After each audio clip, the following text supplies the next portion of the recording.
so this is session 2 of the Wyckoff course that I'm doing here. Alright, so just a quick recap. Basically, we had a climax right there, right, as the market was going down.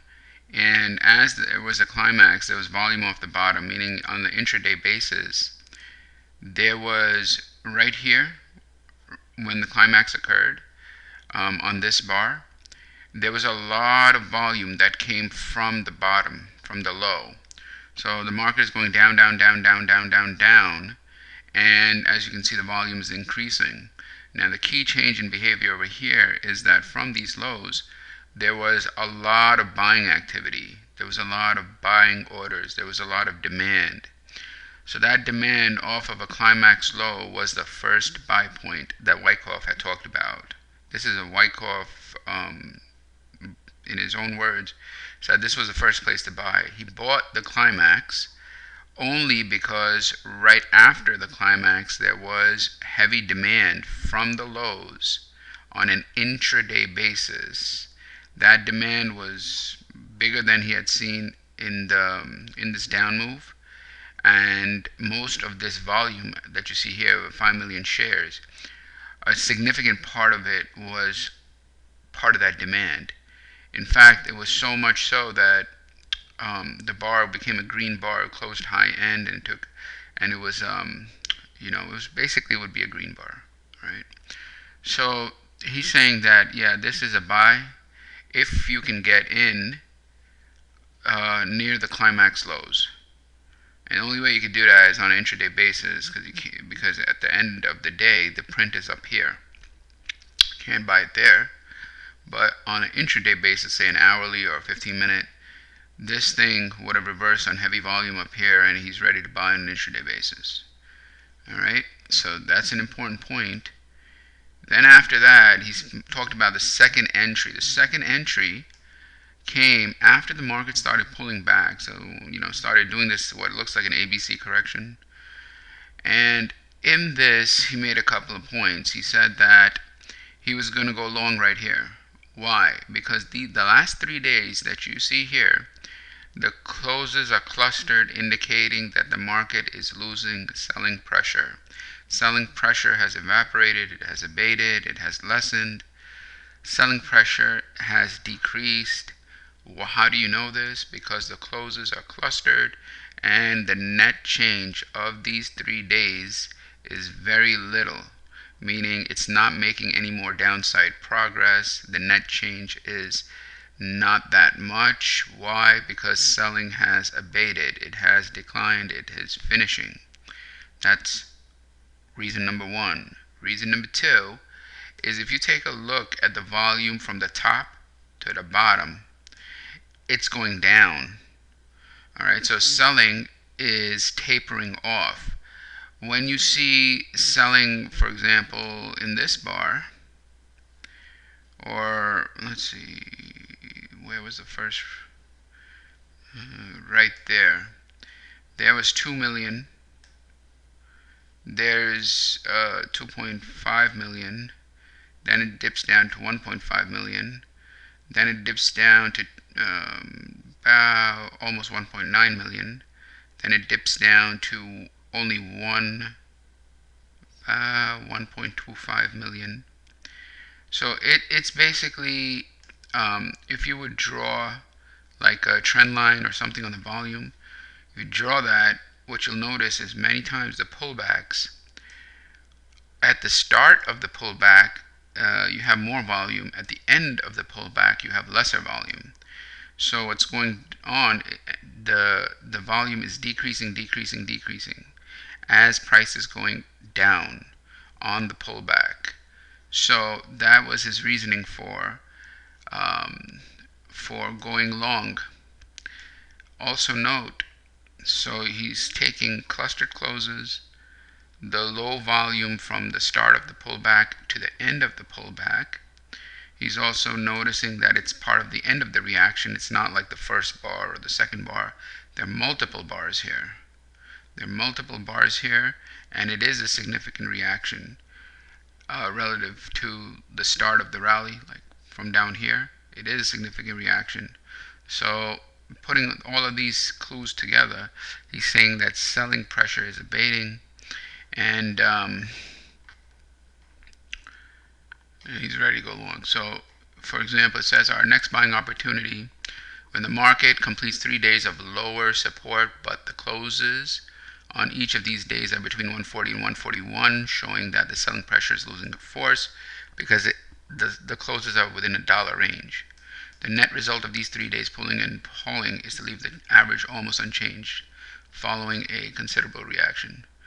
Next, so that's point one. Next, he says, at the same time, lower volume on the reaction from the December high compared with the volume of the December mid decline. So from the high to the mid decline, basically start of the pullback to the end of the pullback, is decreasing. Okay, it's declining, and that's also indicating that the selling pressure is losing its force. All right. So it has completed its secondary reaction. Secondary reaction of what? The climax. And 3 is it has the effect of broadening the zone of support. The support zone. This is a zone. It's not just a level.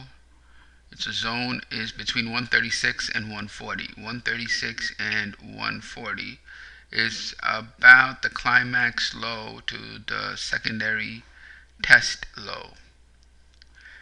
Okay, so he's looking at the zone from the climax low to the secondary test low, and he's saying it's broadening the zone around the 136 to 140 level to sustain a proportionately more substantial advance than the first recovery.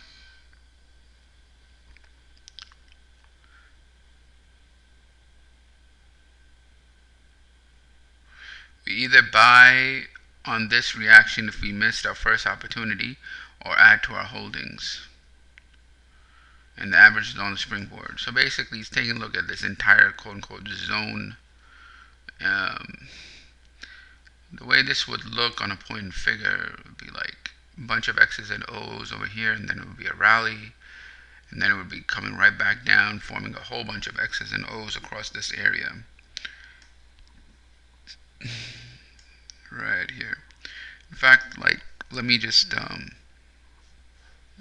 bring up how this would look. So this basically you would have X, from the climax low, a bunch of X's, then you have O, X. Probably this O wouldn't be here, but you get the idea. X, maybe O, probably another O right there, and an X, something like this. So it would have that flag or wedge-like formation. I'm just, obviously this wouldn't be here because it's a 1 box or 3 box or whatever reversal. Don't want to get into that. But this would be the general structure. It would be like, I don't want to call it flag, but that's what it would look like. Anyway. So that's what this looks like, and he's looking at this area and saying that, yeah, there's a zone over here.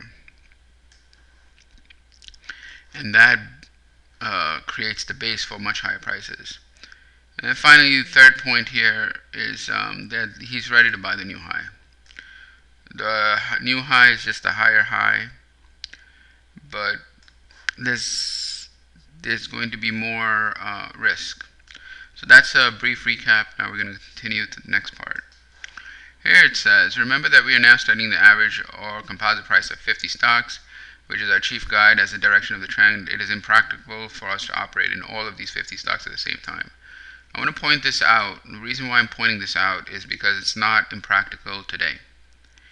In Wyckoff's day, there was no ETF, there was no index futures. So now you can just buy the SPY. You can just buy the ES or the NQ or whatever. couldn't do that then. So that's in my opinion, that will be, from what I'm reading, it's like is a key driver to why he's doing all this group chart and all of this relative strength to find the best opportunities. But I wonder if he would have done that if he could just buy the SPY or the index futures, because they would automatically guarantee that he's trading with the market, with the trend in the market, and all of that. You wouldn't really need to go into all of these additional activities to see which market will move the fastest and the furthest when there's only one market, and that market is good enough to look at because it is the market. So he says it is impractical. It's not impractical now. It was impractical then. Therefore, because it's impractical, we must select when we wish to trade or invest the individual issues which are showing the greatest technical strength at the time. I guess you could say technical strength is relative strength as well. For this reason, we must turn to our group averages or our position sheet to enable us to get the best list of stocks and find the 1, 5, or 10 or more stocks which promise to yield the largest profits. Again, I want to point out that this is all like the result of understanding that it is impractical for us to trade in an ETF or a SPY or a one instrument that represents the market. That's why he's going through all of this. Today, would you need to do all that when you can just trade the SPY or the any index future? So that is the question. You will have to take a look at group charts if you want a better understanding about the next swing of the market, whether it's going to be up or down, because they start, one leads the other, etc. And but do you really need to get 5, 10, 15, 20 when you can just go into one? It was impractical then, it isn't impractical now. That's the point. Having decided the trend of the market is upward, we must therefore continue to trade on the long side. Prior to the next several days until January 9th, the market makes further progress on the bull side, but observe that closing figures on the 6th, 7th, 8th, 9th, and 10th are all within a range of about 1 point. Again, this concept of clustered closes comes up again. He's taking a look at what? The closing figures. The closing figures on the 6th, 7th, 8th, and 9th. So I think that's about right here. 9, 8, 7, 6. So you can see from, let me just box it in. Here, there's no progress. The closes are all within, they're not making any net progress.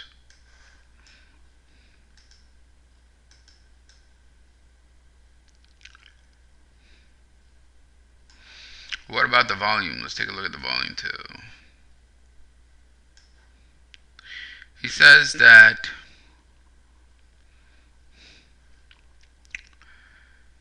four days following the 6th, the daily volume shows a tendency to taper off, which may mean a lessening of demand at the top of the swing. This conclusion is partly confirmed by shortening of the upward thrust. So he's now added another concept, shortening of the upward thrust. So when he's taking a look at the swing high to confirm that it is a swing high, what is he looking for? What is he looking for, in other words, to identify if demand is weakening? He's looking for A, clustered closes, B, lack of volume, and C, shortening of the thrust. Incidentally, he looks at the same thing as the market goes up or down to see if there's going to be a turning point approaching. So again, the first is cluster closes, second is shortening the thrust, third is tapering of volume, which is just lessening of volume.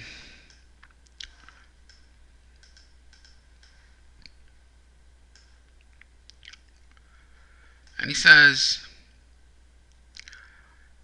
This conclusion is partly confirmed by the shortening of thrusts, indicating that it was hard work. So what is the shortening of the thrust telling you? Along with other indications that it is hard work, it is difficult to advance the market. Buyers now seem reluctant to follow prices upwards. So if you have clustered closes, if you have a lessening of volume, if you have shortening of the thrust, what does that tell you? It tells you that it's difficult to advance the market because buyers are reluctant to follow prices upward. They're not just in FOMO mode. On the day when the high is recorded, the volume increases abruptly.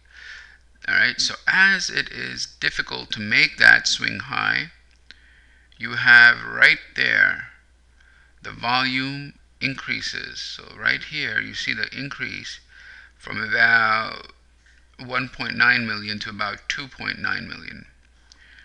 Alright, so that increase from 1.9 to about 2.9 million shares, it means that the volume has increased abruptly compared with the volume of the preceding sessions.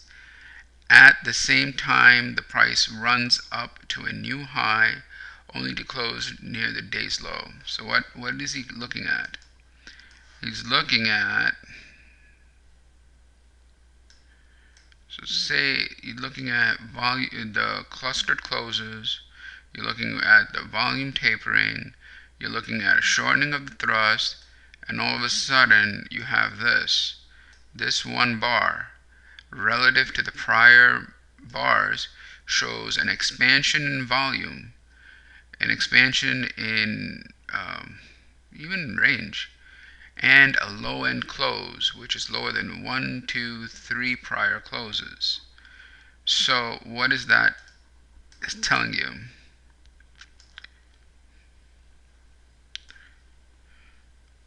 All the foregoing evidence is evidence of the approach of a corrective reaction, meaning there's a pullback coming. Alright, but we still hold our long position because we don't have any indication of important distribution.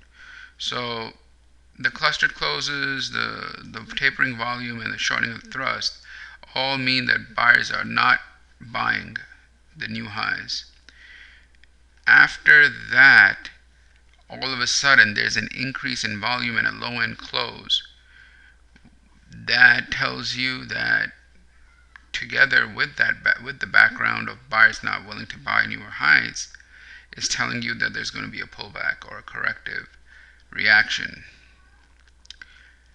Let's take a look at what else he says in the footnotes. The action of the ninth is an illustration of a typical buying climax. He calls that swing high right there a buying climax. This is a different type of buying climax. There's a type of buying climax that can terminate a trend. There's a type of buying and selling climax that can terminate a swing. This type of climax is terminating a swing. The action of the ninth is an illustration of a typical buying climax. Right there, there are the words, which is the reverse of a selling climax. On this day, a poor quality of demand is being promptly overwhelmed by the superior force of supply of good quality. In other words, the bulls, realizing that they are encountering resistance to the advance, remember, because the buyers are not buying new highs, they're reluctant to buy new highs. It's hard work to advance the market. Because of that, what happens?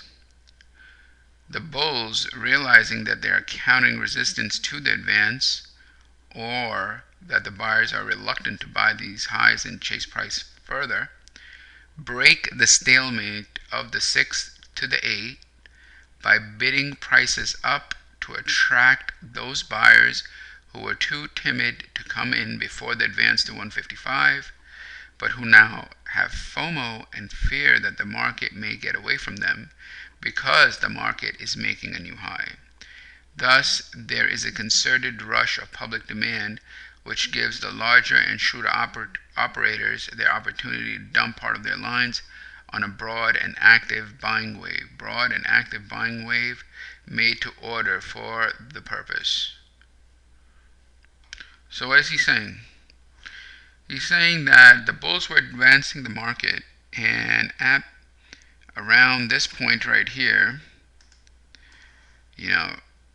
say you have right here, there were clustered closes, volume was decreasing, there was shortening of the thrusts, the thrust was shortening. So all were evidence that price is not about to go, price is encountering resistance, or at least that buyers are reluctant to buy new highs. Bulls realize that they can't drive it up, continue to drive it up. So what they do is they break this quote-unquote stalemate by having a buying climax. That buying climax was on the top or the high of the day, high of the swing, and it was indicated by abrupt volume. So you see this volume is greater than 1, 2, 3, 4, 5, 6, 7 prior days. It was bigger than 7 prior days, and the bar closed low end. The purpose of this bar was to A, break the stalemate, B, bring in the new high buyers, C, offload part of their position, and then take the market lower. Incidentally, I also want to point out that the end of the springboard right here,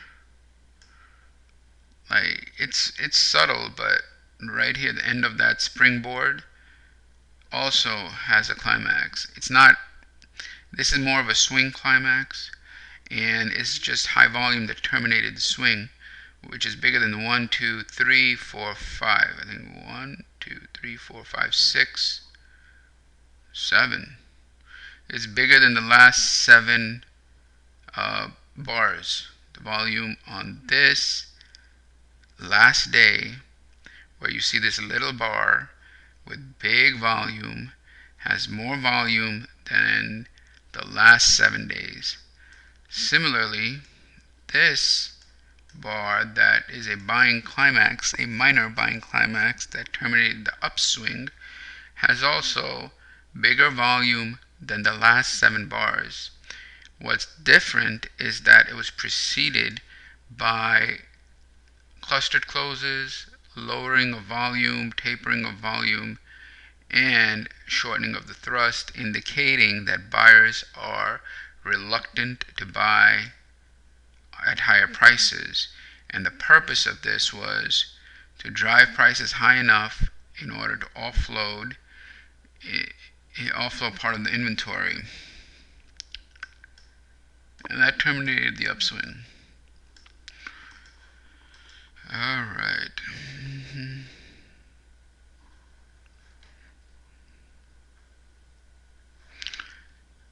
Then he says, such a reaction begins on the 12th, and the low point of it occurs on the 16th. Volume on the reaction diminishes appreciably compared with volume on the rise from the 29th low.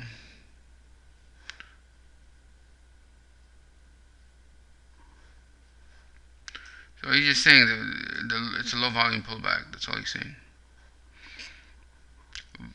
Volume diminishes appreciably. It's just a low volume pullback. So rally has more volume, pullback has less volume. And that is a bullish indication. So a lot of times how Wyckoff thinks is not really in terms of signals or ironclad rules. What he judges based on are bullish and bearish indications. It's almost as if he's like seeing how many bullish indications there are, how many bearish indications there are, and seeing if there's clear evidence that the bullish indication side is weighted more. It's like two scales where you have bullish and bearish on the left and the right, and he's trying to judge which side has more weight. So here on the 16th, the close is nearly at the high point of the day. a bullish indication. Again, another bullish indication. What is the first bullish indication? The low volume pullback from the high point. What is the second bullish indication? Right there, where you have a bar with a high-end close. High point, so close of the rally is high of the day. A bullish indication, which is the reverse of the bearish indication on the 9th. What's he talking about? He's talking about here on the buying climax day, saying that that's a bearish indication because of all the reasons we discussed, as well as the low end close. And as the market continues lower, it has this point here, which shows a bar with a high end close. That green bar with a high end close is a bullish indication, along with the pullback volume, which is less, and saying that that is another bullish indication. So you have two bullish indications thus far. This is our first sign that the reaction is over. So how are you telling whether the reaction is over in a pullback? Well, the first sign in his case is a high-end closed green bar. So here we have now a buying opportunity and expectation that the advance will resume. Further confirmation of this comes in higher supports on the 17th and almost completely drying up in volume on the dip on the same low level on the 19th. Now what is he saying? He's saying, look, you have a higher low right after it. So even though the bar is red, it's a higher low. So the first bullish indication is right here, where you have a high-end close. The second bullish, I don't want to call it a bullish indication, but just a supplementary indication, is a higher low, saying it's a higher quote-unquote support. He doesn't say higher low, but he calls it a higher support. And what else? The low volume. So it's a higher low with lower volume. So further confirmation comes from the higher support with complete drying up on a dip to the same low level as the 19th.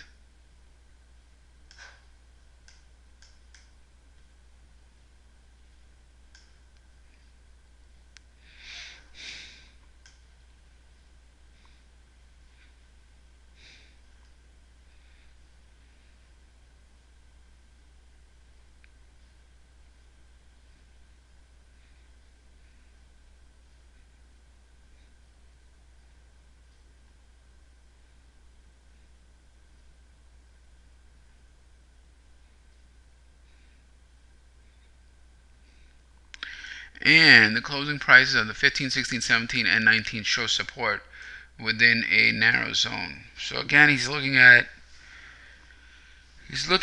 clustered closes and saying, okay, these closes are within that same zone of support.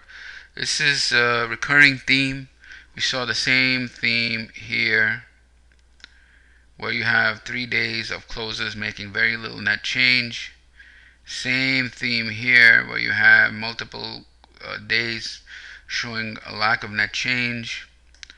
And the same thing over here, where you have multiple closes showing a lack of net change.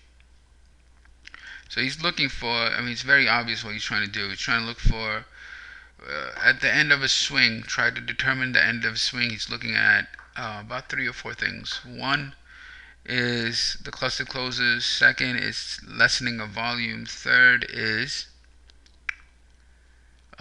shortening of the thrust. Fourth is bars that have, extreme closes towards the high end or the low end. And the fifth is a high volume climax to terminate the swing. So I'm just going to write that down.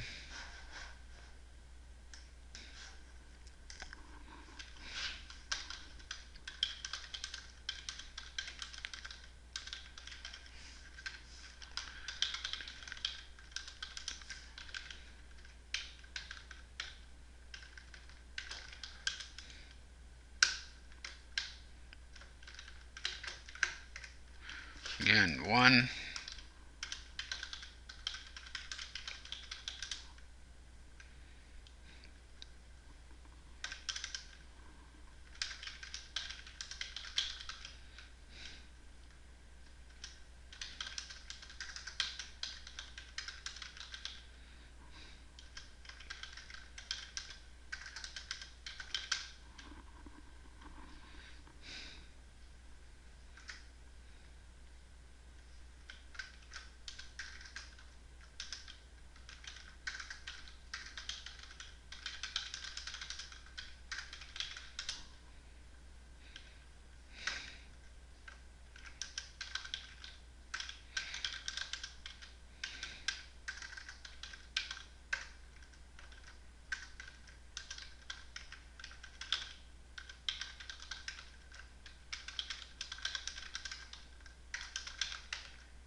So now just examining this area here, we saw all of those indications. Clustered closes. Actually, we saw he talked about clustered closes, dip in volume, lessening of volume. So how do you want to? He did this a couple of ways. You know, in two ways. One was from the start of the pullback to the end of the pullback. Compared, he compared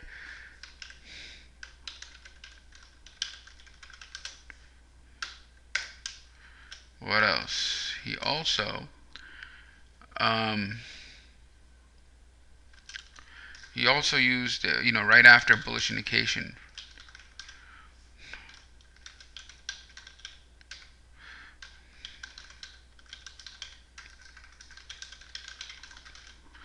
So that is evident right here, where the bullish indication was this high-end close. After that, right here, he looked and he said, oh, look at this. The volume has completely depleted.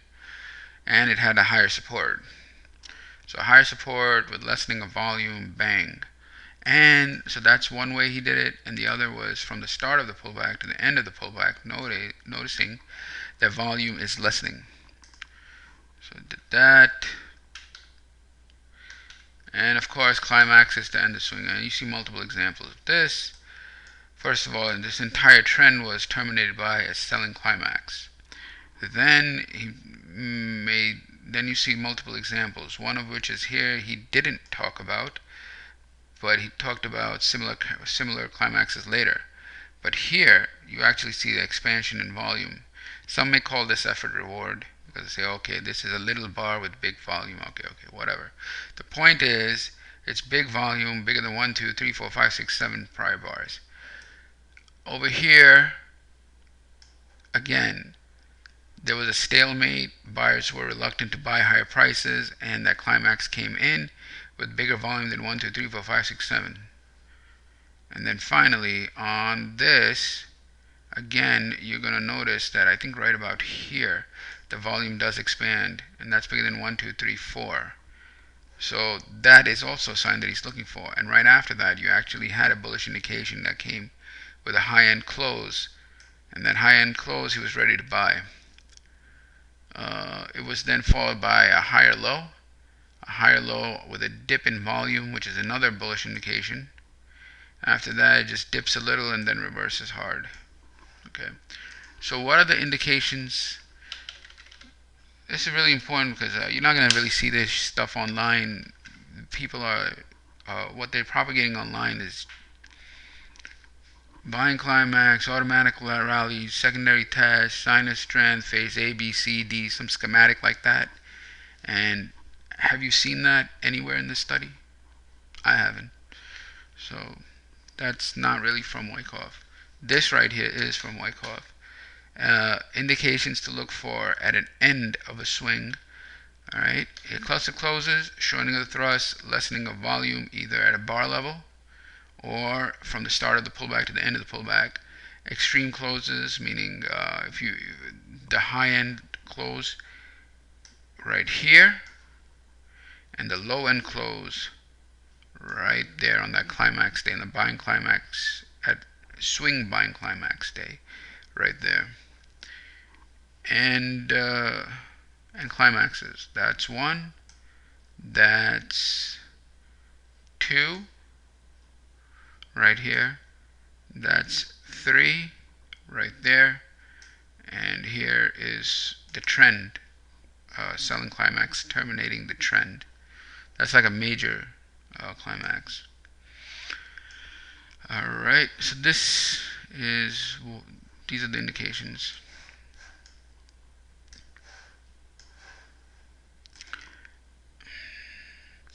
Before I go any further, I'm going to go over this point because people, it's very difficult to grasp the concept of climaxes. These are his own words. Here it says, note that there is also an indication of a minor selling climax. There's a major climax that ends the trend. The minor climax ends the swing. There is also an indication of a minor selling climax in the somewhat marked increase of volume on the 15th. What day is the 15th? Right, I don't know, so I think it's right there. It's a little bit hard from these, you know, from this chart. It's a little bit hard to read the bottom here, the dates. But this right here, he's calling this a minor selling climax. This occurs after 1, 2, 3, 4, about 4 or 5 bars into the pullback. This bar that I have the ruler next to, he's calling this very clearly an indication of a minor selling climax in somewhat marked increase in volume on the 15th. That is the 15th. Alright? Right there. To ensure proper limitation of risk on purchases made at this level, our stops would be placed a point or so under the supporting points of the 16th.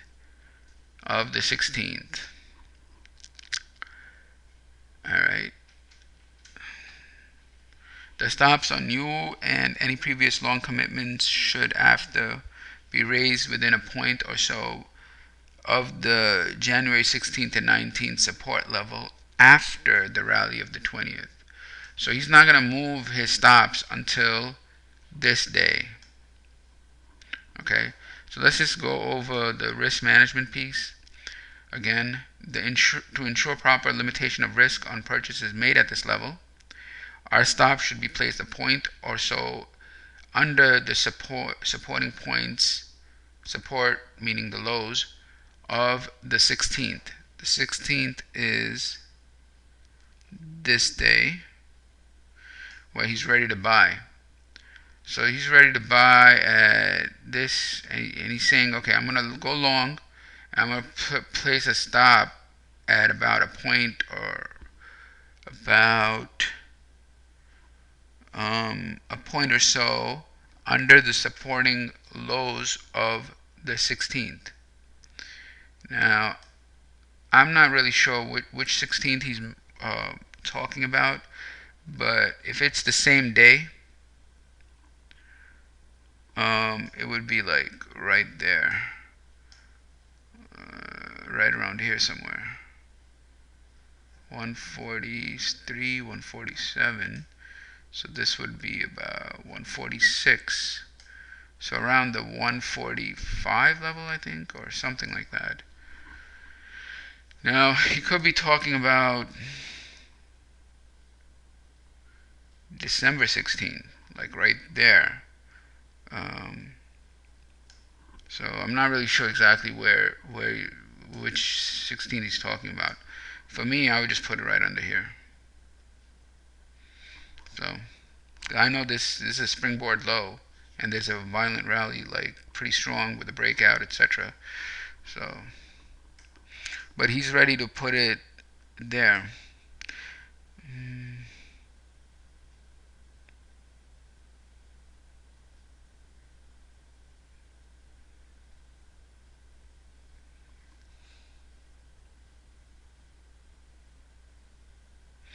And he's saying that they should be raised to that level after this rally on the 20th.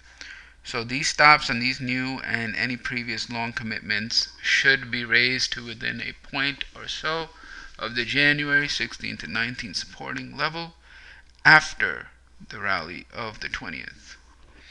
So it rallies, and he's willing to put it right there after the rally. I'll be going more into stops and all of that. Like later on, there's a chapter on stops. And I'll be going over that at a later time. Alright, that's enough for today. Thank you. Bye bye.